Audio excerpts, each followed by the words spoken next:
Hello, ladies and gentlemen, and welcome to the end of the fucking world. Yes, that is right. Today is December 21st, 2012. It is the end. It has all been predicted. It has all been said. The prophecy has been read. All hellfire and brimstone shall fall from the sky today. The rapture shall happen. Another planet shall slam into ours. The ice caps are going to all melt within one day. The North Pole and South Pole are going to switch simultaneously and throw everybody all around this earth like a fucking sock in a dryer. It's all going down today. Yes, indeed it is. And the reason why we know it's all going down today is it all comes from a film. It's going to be the last review ever here in Beyond the Realms. It is Roland Emmerich's classic, 2012. Yes, this is the film that tells it all, guys. This is the only fucking Bible you need. This right here is what's going to happen, probably starting before this review is over with. Yes, it is going to happen. So anyway, to snap back into reality here, the world's not going to end today. This is definitely not going to be the last Beyond the Realms review ever.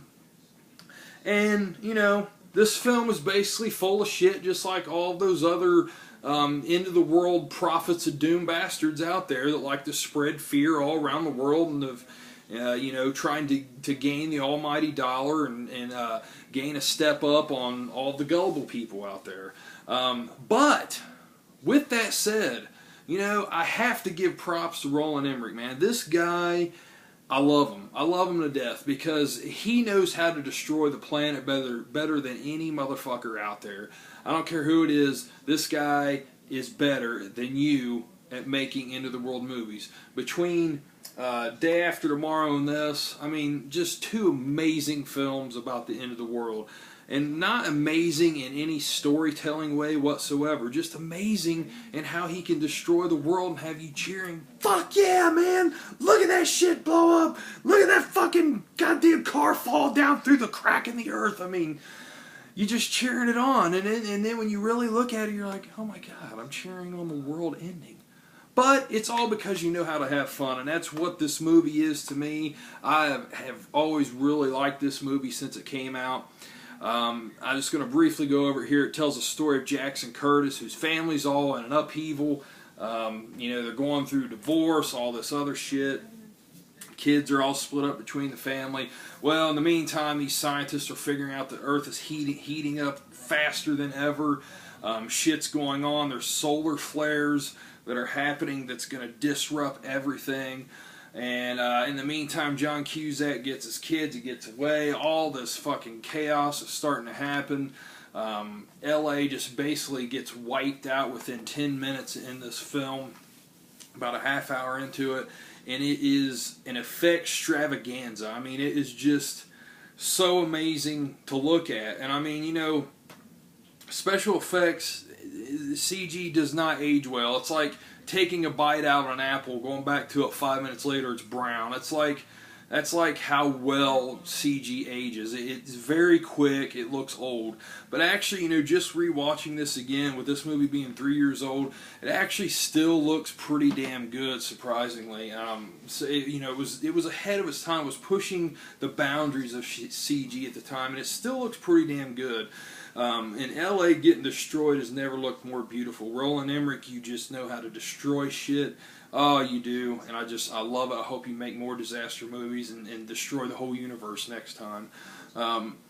But anyway, from there, he goes out to, I think it's, is it Yellowstone National Park? Goes out somewhere. It doesn't fucking matter. You're just waiting for shit to blow up again. It doesn't matter what park it is. But anyway, he goes to this big-ass park. He runs into Woody Harrelson, who is some crazy conspiracy theory guy that broadcasts this pirate radio station out of his RV. He meets up with him. That's where the whole Mayan prophecy is laid out for you about how the Mayans predicted that when their calendar ends, all shit would hit the fan, and which that is a real prophecy played into this film, and basically just the whole fucking, just everything gets destroyed, everything dies, and there's fucking some pseudo fucking Noah's Arks at the end that only rich people can get on, and John Cusack's trying to get his family on there. But really, none of this matters, guys.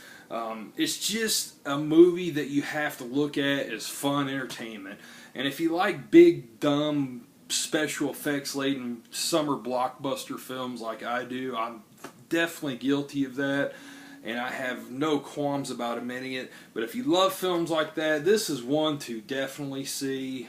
And you know what? Why not check it out right at the end of the world, man? Right when it's all going to happen. Just put this fucker in, pop a beer, and just watch it until your electric goes out or until you're thrown from here to China within 2 seconds when the polar shift happens.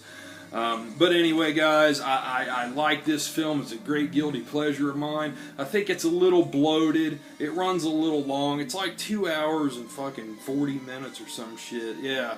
2 hours and, let's see, 2 hours and 38 minutes, which it's really bloated. Like, it really, at the end, it just gets to be so long, you're like, okay, this can just end now. But the first half of the film's fantastic. And, you know, of course, John Cusack always gets in these situations where he just barely gets away every single time. You know, it has to be that way to play up that big tension value. But not a perfect film at all. Definitely bloated. It's so ridiculous and over the top, but that's what makes it so awesome, guys. I love this film. I give it a 7 out of 10. If it was a little bit shorter, I would rate it even higher, because it's just a guilty pleasure right along with The Day After Tomorrow and some of Roland Emmerich's other films that I can't think of right now. So yeah, put it in and just live it up, baby. Just go all out, balls to the walls, nuts today, because this son of a bitch is all over. And I gotta tell y'all, I appreciate y'all supporting Beyond the Realms. I appreciate y'all being there through all this time. Hopefully we'll meet again in the next life. And if not, you know, it's been real, guys. Thank you for supporting Beyond the Realms, and I am out.